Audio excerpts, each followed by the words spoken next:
It's 2022 and smartphones have gotten to a point where they can produce seriously amazing content. Content that can honestly rival the look and quality of that from high-end expensive camera gear. So if you've got a phone, there's really no excuse to delay your content creation journey. And in today's video, I want to arm you with the skills and knowledge to take things to the next level.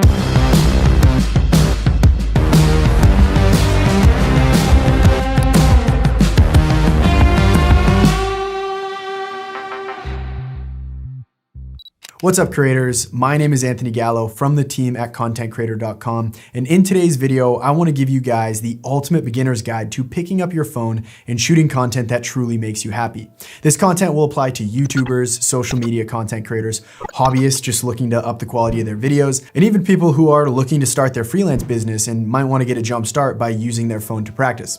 I want to give you a full A to Z guide on filming with your smartphone, the apps to use, the settings, potential gear worth buying, filmmaking hacks, how to get started editing, tons of stuff to dive into today. So to get started, let's first talk about smartphones themselves. I personally am using the iPhone 13 Pro, which has really opened my eyes to the power of modern smartphones. However, I don't want you to think that the content in today's video only applies to people who own the iPhone 13 Pro. Most modern smartphones nowadays, especially the major manufacturers like Apple, Samsung, Google, they all perform extremely well, and the strategies we use to capture cinematic content don't really change at all from camera to camera. It's kind of like throwing a baseball versus throwing a tennis ball. It might feel different in your hand, but the way we throw it doesn't really change all that much. With all that being said, if you are in the market for a smartphone upgrade though, and you're looking to max out the content potential, I'd recommend the iPhone 13 Pro or the recently released S22 Ultra from Samsung. They're extremely similar from a camera perspective. Yes, the S22 Ultra allows you to shoot in 8K, which is very cool, but it comes at a very significant crop factor, and I personally don't see, people shooting on their smartphone needing 8K footage. But hey, that's just my opinion. Instead of basing your purchase decision on the camera itself, I'd suggest choosing based on the ecosystem you prefer, so like Apple or Android. Okay, now we've talked about the phone, let's talk about the apps. First off, is a separate third-party app actually necessary to create great content? Well, I don't think so, but they can definitely help in a lot of situations, simply because they let you take more manual control over the different settings. Now, a big disclaimer here about camera settings. I think a common misconception with new content creators is that there is some secret setting that's gonna magically make all the content they shoot look great. As amazing as that would be, I wish there was just some button that we could press. It's just not true. Great content is almost entirely dependent on three things that have nothing to do with your camera itself, and that's lighting, composition, and storytelling, which we're gonna talk about later in this video. The real benefit of controlling settings using a pro app is to help you avoid the dreaded exposure shift that comes with auto modes. So without harping too long on this, most native camera apps are by default all auto, meaning they will change all of your settings like your shutter speed, your ISO, your white balance on your behalf, which in some cases is nice. It's one less thing that you need to worry about. But this means your settings change while you're actually recording, which causes a shift like this in the exposure of your videos. Again, you might think this is great because your camera is doing everything for you, but think about any professional commercial, Hollywood movie, or documentary. You never see something like this because it's just unnatural. It's not something that our eyeballs regularly do, at least something that we can notice. And at the end of the day, it just takes the viewer out of the viewing experience and distracts them from the important story that the content creator is trying to tell. So if your goal is to capture the best looking content possible, it's best to take manual control, and that's when the pro apps really come into play. Now, certain smartphones have these pro features built into their native camera app. And if that's your phone, then great, no need to get one of these third-party apps. But if you have an iPhone like I do that doesn't allow you to control these settings, I'd recommend downloading one of these pro apps. My personal go-to is Filmmaking Pro, which is a $15 investment, but I've also used the Moment Pro app, which is good, and I also really like the DJI Mimo app. Now, one pro tip for you guys, if you are in a pinch and you need to film something quick and you want to use the native app, you can actually lock your exposure and your focus by taking your finger and just tapping and holding on your subject. So now when I move my camera around, even though I'm going to this bright light in front of me, it doesn't change the exposure. That's gonna solve a lot of the problems that you get from the exposure shift. It's kind of like a middle ground between auto mode and using one of the pro apps. So with that being said, we've covered the apps, let's move on to the camera settings. Filmic Pro easily allows us to control the primary settings that impact our video, which are resolution, frame rate, shutter speed, ISO, and white balance. Normally we would add aperture to that list, but almost all phones have apertures that are fixed and we can't actually change it. So if you're on a smartphone, don't even worry about it. We can spend entire videos talking about each of these settings. And by the way, we actually do that in our full course 14-day filmmaker smartphone edition, which I'll talk more about at the end. But to keep things brief here, resolution is the size of your video. How many total pixels are there, and usually bigger the better. And with Filmic Pro in the settings, I recommend maxing this out, usually at 4K. Up next, we have frame rate, which is the total number of frames in each second of video. The Hollywood standard for frame rate is 24 frames per second. Anything lower than 24 individual frames in each second, and your eyeball will actually start noticing the small gaps in between each individual frame. So with that in mind, film all of your regular speed content at 24 frames per second. If you want to capture slow motion video, then you would increase the frame rate to 60, 120, or 240 frames per second, with each higher frame rate allowing you to slow the video down even more. Basically, the more frames you have in each second of video, the more you can stretch out the footage and slow things down without getting to that point where you start seeing the gaps in between each frame. After frame rate, we have shutter speed. There are two settings on our phone that we use to control the exposure of the image, which is a fancy word for brightness. Those settings are shutter speed and ISO. Ideally, you want your shutter speed to be 2 times your frame rate. So at 24 frames per second, we want our shutter speed to be 1/48th of a second. You do this on Filmic Pro by hitting this icon, locking the ISO in place by tapping on it, and then scrolling the wheel to change the shutter speed to the desired setting. You'll notice when you do that, it changes the brightness of your video. Now, if you are filming slow motion at 60 frames per second, you take the same approach and change your shutter speed to 1/120th of a second, following that 2x rule. Now, you're probably gonna finish this video, go outside, follow these settings exactly, and be like, what the heck, Anthony? My video looks terrible. How could you have steered me so wrong in life? Here's the thing. Remember what I said earlier about the importance of lighting. It truly dictates our image so much more than we ever give it credit for. What you have to do in a situation like this is increase your shutter speed, which cuts down on the amount of light getting into your camera.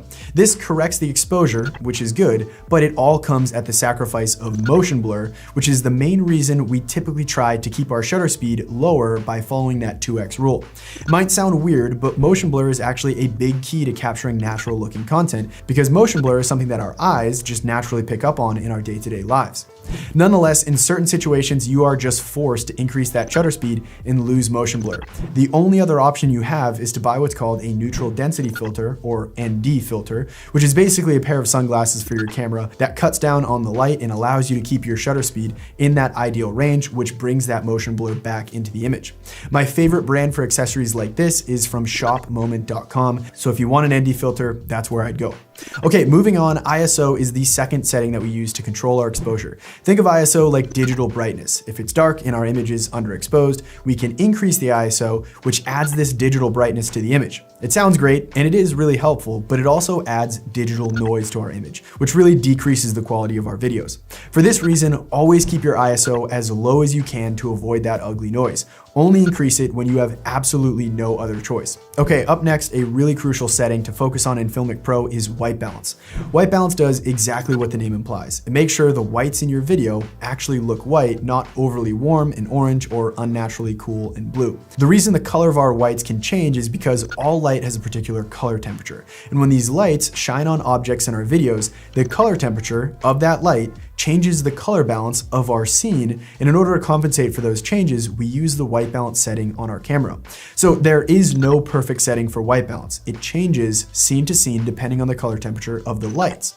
Now, auto white balance on your phone is a very helpful feature, but we still fall victim to that unnatural shift that can occur while filming as our phones make the decision for us. So instead, what you should do is, before hitting that record button, open the white balance setting in Filmic Pro, click on auto, which will set it for the current scene, and then click on it again until it turns red, which locks that white balance, keeping it from changing during our actual recording. This is going to help your scene stay consistent from start to finish, which is much more professional. Now, if it still looks slightly weird after locking it, you can fine tune the white balance by using this bar here until things look just much more natural on camera.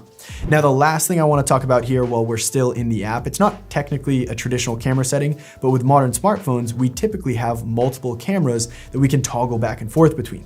Most phones have a standard wide, an ultra wide, and a telephoto camera, which is great. It really gives us more range in the diversity of shots that we can capture, but, and this is a pretty big but, they're not all built equally. 95% of the time, and I'd even say 99% of the time, the standard wide camera is much better than the other two when we're talking strictly about image quality. This is because they're made with much larger sensors, which capture better video. They have wider fixed apertures that let in more light, which means the camera's gonna perform better in low light situations. And they usually have more advanced stabilization technology, helping to smooth out the movements in your footage so that when you're walking down the road and filming your dog that you're on a walk with, the footage is just gonna naturally look more smooth. So in my eyes, if the goal is to capture the highest quality video content possible, you really are gonna wanna stick with that main camera. Now, with that being said, sometimes you need to make quality sacrifices in order to help better tell your story, and I do this all the time. For example, I invest in real estate on the side, and recently I purchased 2 Airbnb properties. I wanted to make some content for them quickly on my phone when I did my initial walkthrough, and although the standard camera is much higher quality, the wide angle camera showcases 10 times more of the scene and makes the cabins look much bigger, so I practically always use the ultra wide camera because it just told a better story when it came to that particular subject. And that's a really key point there. You have to make a balanced decision between creative storytelling and focusing purely on the camera specs. For me, my usual process is to start with the main lens and see if I can either step back to reveal more of my scene or step closer to see if I can make my subject more prominent without having to switch to that telephoto camera. If I really can't get that to work, then I'll switch cameras for the sake of the story and just suck up the fact that the image quality might suffer slightly. There are third-party lenses you can buy to put on the main camera to modify that focal length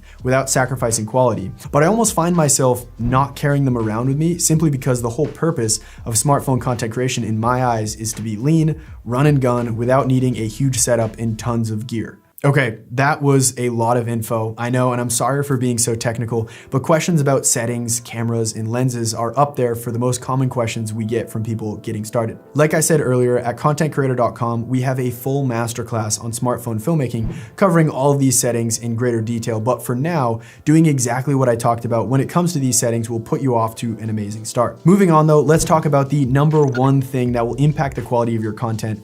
Strange, right? It's not the phone, it's not the app or a particular setting, it's the lighting. Lighting is exactly how someone who has a lot of skill can get their smartphone footage to look 10 times better than someone who's inexperienced using gear that's super expensive. And it's usually the number one thing that keeps people from shooting content that they're really proud of. So step one with improving your lighting is just to consider it all together. Do not start aimlessly shooting content without factoring light into your equation. Now, you can go crazy looking at lighting gear online. As expensive as a lot of the gear is, there are also plenty of lights that really provide a ton of bang for your buck. I'm talking less than $100 for lights that can 10x the quality of your work. Now, my 2 favorite budget-friendly lights are the Yongnuo YN300, which is nice and bright, and then if you can swing your budget a little bit more, behind me is the Godox SL60, which I think for the price is the best light you can buy. Now, just having light is only one half of the equation here. The second half is diffusion. You see, there are really 2 types of light. There's hard light and soft light. Hard light, like the name suggests, is really harsh and it doesn't really flatter people. While soft light, on the other hand, is amazing and really looks great when you shine it on your subject. We create soft light by adding diffusion to our light source, which you can do in a variety of ways. I love using this super affordable diffusion panel, which you can get from Amazon for like 15 bucks. Placing it in between myself and the light source softens that light and really improves the look of the content. Now, especially with smartphone content, we aren't always in a situation where we can carry lights around with us. And even if that's the case and we don't have our lights, we still want to apply the same concepts to the light already existing in the scene. So rather than place your subject in the middle of a room where the only light source is the orange overhead ones, shift your scene around and place your subject next to a window, which is naturally going to add a lot of soft, diffused light to that scene. If you're filming content outdoors, try to avoid filming during the middle of the day when the sun is highest in the sky. That angle of light isn't really flattering, and it's also when sunlight is as harsh as possible. Rescheduling your day so you film during golden hours at sunrise and sunset will drastically increase the quality of your content. A, because the light is much softer at that time of day, and B, the angle at which the light actually hits our subject is much more flattering. Long story short here, if you're ever filming and your content doesn't look great, the first thing you should do do, rather than blame your camera, which is what most people do, myself included, try to remind yourself that even the best, most expensive cameras in the world shoot crappy looking videos when the lighting is bad, and challenge yourself to modify the light to your advantage. All right, up after lighting, we have composition and shot selection. Now, this is another section that we could just talk for hours about, but let's cover some of the basics that will massively level up your content. Up first, and this is a big one, do not hit that record button if you don't know what you're filming. It's very natural to just pull out your phone and just start recording for the sake of recording. If you're just documenting a quick Snapchat memory, that's okay, you're not breaking any rules here. But if you're trying to capture cinematic footage that you plan on editing together, this is bad and it will result in you filling your phone up with content that you're just never gonna edit.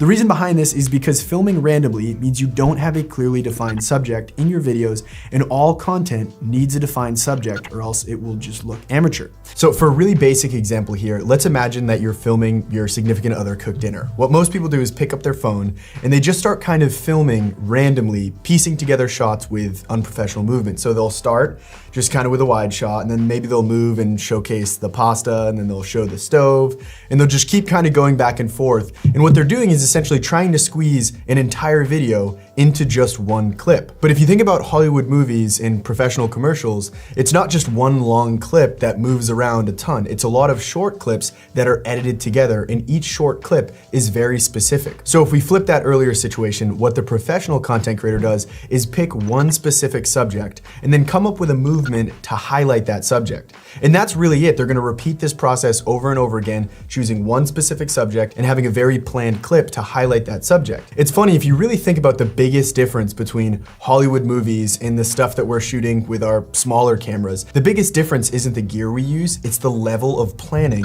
that goes into the final product. So if you wanna elevate your content, the number one hack that's gonna allow you to do that without spending money is to plan more. If you think about it, TV shows literally have years, months dedicated to just planning out the specific shots. So if we just add a little bit of that same essence to our videos, it's gonna just make our content look so much better. Now that's a really high level perspective on how composition and being deliberate can improve our content. To get more specific here, let's rattle off some quick composition tips. Make sure the lines in your scene are straight up and down or straight left to right while you're filming. Nothing is more offsetting than watching a shot where the horizon is just off the entire time. Study the rule of thirds and try to align the subjects of your shot along the vertical and horizontal lines. Or even better, align them with the intersection of these lines. Look for patterns, symmetry in your shots, leading lines, and most important of all, create depth with your composition. Depth is essentially the art of making your content feel immersive, three-dimensional, and lifelike, as opposed to flat, two-dimensional, and boring. There are 1.5 million ways to create depth in an image, but my favorite strategy is to create more layers to your video. We're all familiar with the terms foreground, middle ground, and background. When I say create more layers, I mean try to add foregrounds and backgrounds to your shot. An easy hack to accomplish this is to film up against things, essentially creating a foreground which adds a new layer to your image, increasing the perceived depth in your content. Take a look at these two shots here. We have a very small movement, and in the first shot we have no foreground whatsoever, just our subject. But in the second shot, we do the same very small movement, but now we have that new layer, the foreground, and not only does it enhance that movement, it also just improves the overall depth of the shot. So in my eyes, the best shots are the ones that have a foreground, a middle ground, which is usually the subject, and then a background on top of that. This is why in the setup you're seeing right now, I'm as far away from my computer in the back as possible. By increasing that distance between me and my computer, I increase the depth by creating a more distinct background in my scene. All right, up next in this video, I wanna talk about movement. This is another crucial aspect of content creation that separates the amateurs from the pros. Like composition earlier, the best thing you can do is be deliberate in the way you use movement. Rather than just randomly pan and tilt to showcase your subject, which by the way are my least favorite movements, plan out a specific scene and then use movement to highlight that scene. In doing so, your movements will be more controlled because you've put more thought into them, and they'll help reinforce everything we talked about earlier in the section on composition, because the movement exists to highlight the subject of the scene rather than just exist randomly for no clear reason. To give you some specific movements here that you can easily adapt into basically all the content you shoot, whenever I find myself anywhere and I don't know exactly what I want to do, I always make sure I do a push in movement. I usually do a pull out movement. I do a truck, which is when you move your camera from right to left. And I also do a jib movement, which is when you move your camera straight up and down. Doing those very simple movements, and I know how simple those probably sound, but with a clearly defined subject is just gonna upgrade your content like crazy. It's so much better than just planting yourself in a specific spot and then just moving your body to keep your subject in frame. Now, you might be asking, okay, Anthony, well, how do I create these smooth movements? Well, I'm glad you asked. Believe it or not, modern smartphones have amazing built-in image stabilization that honestly allows you to capture smooth movements handheld. The key though is that less is more when it comes to creating these movements. Don't go sprinting down the road filming handheld and expect the footage to look smooth. Instead, plan out small, controlled movements that highlight your subject. Tying in an earlier concept, by filming up against something in the foreground, you'll actually increase the impact of small movements because the foreground will be moving much faster than what's further away in your image. Now, if you do want to push it one step further and purchase some additional gear to enhance your projects, my #1 recommendation for smartphone filmmaking tools would be a motorized gimbal, with my favorite being the OM5 sold by DJI. This will allow you to move faster and farther with your camera while still keeping the footage pretty dang smooth. There are a ton of tools that you can buy for smartphone filmmaking, and if you guys want me to make another video just talking about accessories, let me know in the comments below and maybe we'll make that for our next YouTube video. And while you're down there in the comment section, if you're finding this valuable, I'd really appreciate that like button if you could hit it, and maybe the subscribe button as well. All right, now last but certainly not least, we need to talk about capturing clean audio. Now, I realize not everybody's shooting the same style of content, right? And audio changes depending on what type of content you're shooting. So I'm gonna break this section down into two different categories of content creators. Those who capture content with people talking and those who don't. It's pretty straightforward. If you're filming YouTube videos with your smartphone, audio should be at the absolute top of your list because nothing is more frustrating than watching a video where the audio just sounds terrible. It's just very distracting and can really frustrate your viewers. The good news is the solution is easy and usually very affordable. My recommendation would be to buy the Pop Voice Pro lav mic from Amazon for $14 or so. You can plug this directly into your phone with the correct adapter, clip it onto your shirt, and even if you're an arm length or so away from the camera, your audio will sound crisp and clear like this compared to the onboard camera mic, which just sounds terrible. Now, if the cord won't reach to the phone that you're filming on, let's say you're filming someone else who's walking around the room and can't actually be attached to the camera, you can simply plug that mic into their phone in their pocket and open the voice record app, which will capture their audio, and then you can bring that audio into the editing room and synchronize that with the footage you shot, and everything's gonna be perfect. Now, if you fall in that other category and you're not recording content with dialogue, let's say you're recording a travel video on vacation, you still need to consider audio. It's just in a kind of different way. You might not have voices that you need to record, but you still want the sound of the waterfall, the ocean birds chirping or singing or cawing. What noise do ocean birds make? There's still audio that you absolutely want to capture in your final edit, but you're probably not going to be able to clip your lav mic on the ocean birds and get them as they're making those noises. So here, in this situation, we have two options. Option A is just capture what you can using the on-camera microphone and make sure you include those sounds and noises in your final edit, or download sound effects from the internet that represent the things that you're showcasing on screen. You can download tons of sound effects for free from YouTube, but if you are looking for a site, my favorite is epidemicsound.com. They have a ton of great sound effects, huge library that you can get unlimited access to for just one monthly fee. Now, you'll likely see people using shotgun microphones on their smartphone like this, but in all honesty, I've tested these and they don't do that much better than the onboard camera mic does for recording sound effects. Sure, they're decent for talking audio, but the second you move farther away from the camera, the audio is just gonna start to suck, and that's why I always recommend lav mics instead of on-camera shotgun mics. Okay, so you've shot all your content now, you've got the right app, you know the settings, you understand how to light and compose your scenes, highlight your subject with smooth movements, and record high-quality audio. Now it's time to edit your amazing footage together. The great thing here is that if you've done a good job focusing on everything we've talked about today, editing will be much easier because it's always much more fun and simple to edit footage that was shot well with a plan and no major mistakes headaches that you need to just creatively solve with a lot of advanced editing. I'm not gonna dive too much into editing here because the focus of this video is really capturing great content, and I know it's already gotten pretty long, but I will say my two favorite smartphone editing apps are VN Video Editor for short and simple content, and LumaFusion for longer pieces like YouTube videos or short films. VN Video Editor is free and you can get it on both Apple and Android devices, whereas LumaFusion is a small fee and only works for Apple devices. Although I will say it was just announced that they are releasing a new version for Android users, which is great. But that does it for this video. I truly feel that if you focus on everything we covered today, you can easily 10x the quality of the content you shoot with your smartphones. Now, like I hinted at earlier in this video, at contentcreator.com, we've had over 45,000 people enroll in our filmmaking masterclass, 14-Day Filmmaker, which gives people a step-by-step process to familiarize themselves with their gear and master the fundamentals of content creation without wasting any time or money. We just recently added 2 more courses to the curriculum of 14-Day Filmmaker that we are stoked to announce. The first is 14-Day Filmmaker Smartphone Edition, which is a huge expansion upon everything we talked about in this video. We deep dive into absolutely everything you need to know to master content creation using your smartphone. We cover all of the settings, the gear to buy, all of the intricacies of the editing process, behind the scenes breakdowns on how we actually film and edit particular scenes, and we do all of this for each major category of smartphone content creation. We have a specific section focusing on just YouTubers, we have another section for social media content creators, and we even have a commercial section teaching you how to make money with your camera, shooting for other brands and companies. The second program we added is called 1 Week Director, which teaches you how to craft compelling stories and turn your vision for a short film or documentary into a reality, even if you have limited experience, budget, and very little camera gear. Not to mention, you also get access to the traditional 14-Day Filmmaker, which covers pro cameras, DSLRs, and advanced editing programs. We believe in affordable education, so lifetime access to all of that is just $48. If you're looking to speed up your learning, I think this is a perfect place for you, and the link to learn more about that program is in the description beneath this video. Other than that, thank you so much for watching this video, and I'll see you in the next one.